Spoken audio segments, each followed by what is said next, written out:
大家好，我们是若若和琪琪，今天是3月21号，我们的频道也在今天321和大家见面了。我们的主角小琪琪呢，刚刚满6个月，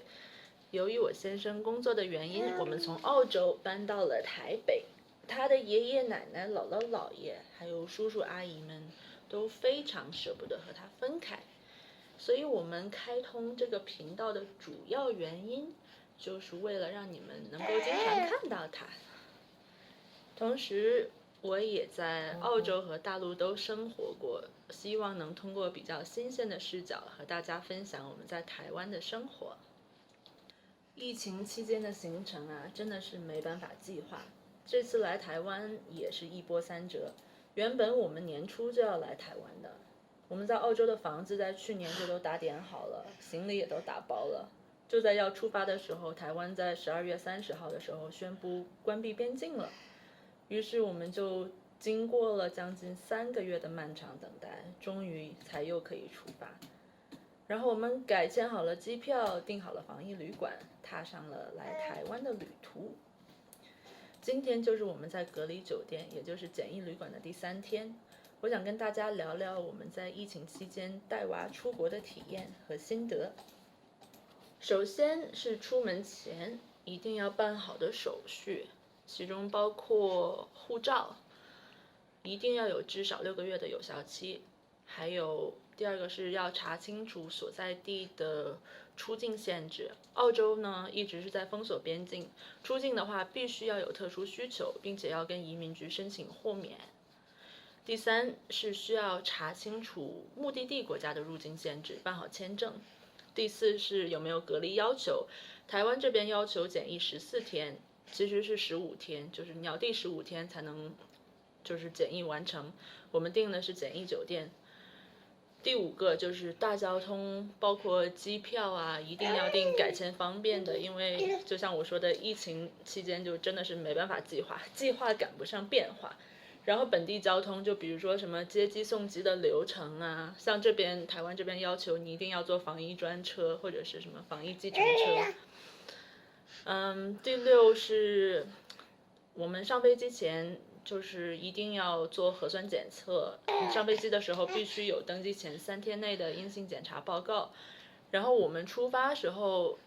就是查的呢，他是说6岁以下的小孩是不用做检测的，但是登机前就被告知其实也是需要的，就是飞机上不要求做，但是台湾这边入境的话，你一定要给宝宝做。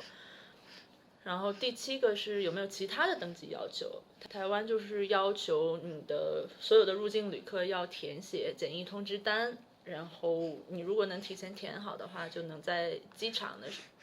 节省很多时间。第8是准备好口罩还有洗手液，到了机场还有其他人群聚集的地方，一定要做好清洁措施，注意消毒，还要保持社交距离。第9是有充足的预算。疫情期间真的是什么东西都好贵呀，机票也贵，酒店也贵，交通也贵，什么都贵。最后也就是最重要的一点是一定要有充足的耐心，实际情况经常会跟预想的不一样。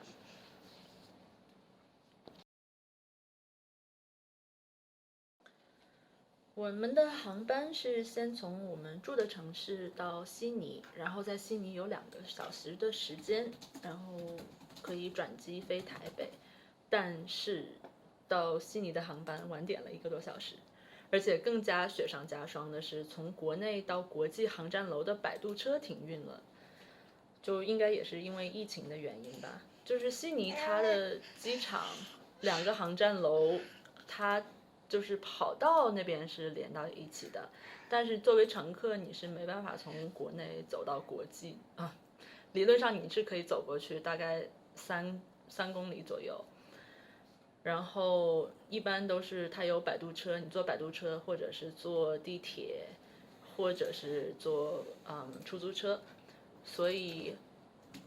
但是现在摆渡车停运了，我们就只能坐轻轨，也就是地铁或者坐出租车。当时我们是觉得坐出租车比较快吧，因为时间很紧张，我们就只剩下不到1个小时的时间可以转机，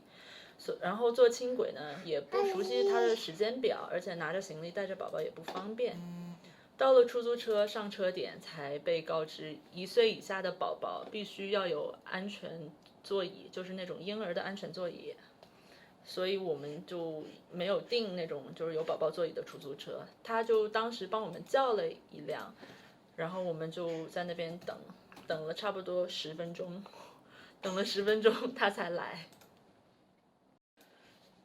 刚刚小琪琪吐了，他好像也对这个规定比较不满。那你一直在录吗？刚刚录了一下。嗯。然后我们之前就没有带他坐过出租车嘛，因为不知道是不是这个是只有新州才有的规定，于是就在那边等。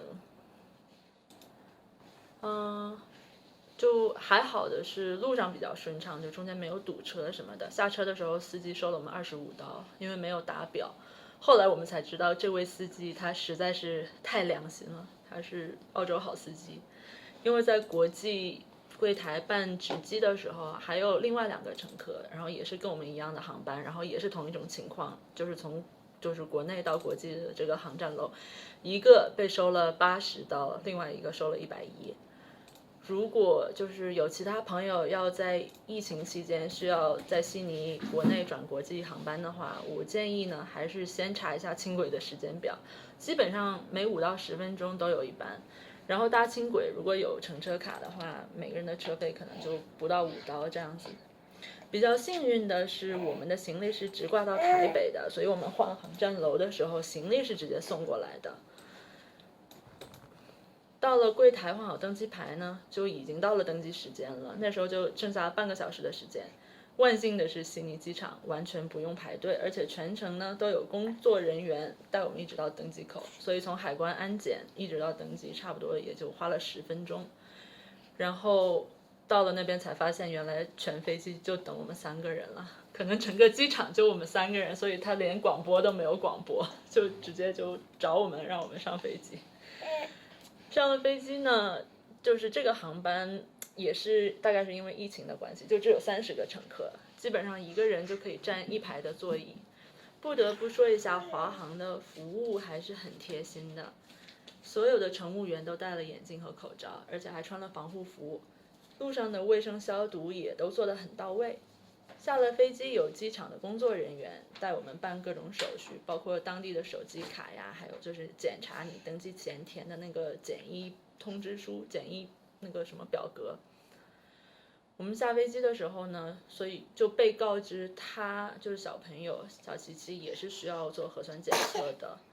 这个是入境的要求，就是航空公司那边不要求，但是台湾这边入境就要求所有人必须要做那个核酸检测。然后我们提了行李之后，然后也是工作人员带我们到做检测的地方。这边检测是自费的，目前呢收费是5000台币，可以刷卡。医护人员呢他会帮忙采样，手法还是挺温柔的，所以就爸爸妈妈们完全不用担心。检测结果是2天之后发到我手机上，做完了核酸检测呢，当时我们就结束了，就算出关了，就可以去酒店了。我们坐的防疫专车到酒店的路上一路是畅通无阻，到了防疫酒店门口，发现酒店在半小时前发生火灾，被烧毁了，然后旅客也全都被疏散了。我觉得这也太巧了吧。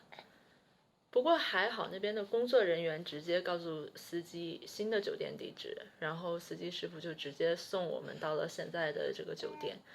因为我们到简易旅馆之前是不能下车的。其实吧，我觉得全程最累的就是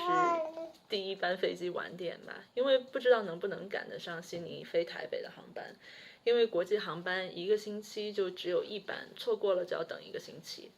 所以还是挺煎熬的。另外我们全程都必须要戴口罩，戴着口罩睡觉真的是会呼吸困难，还是挺难受的。而且我们帮琪琪也准备了口罩，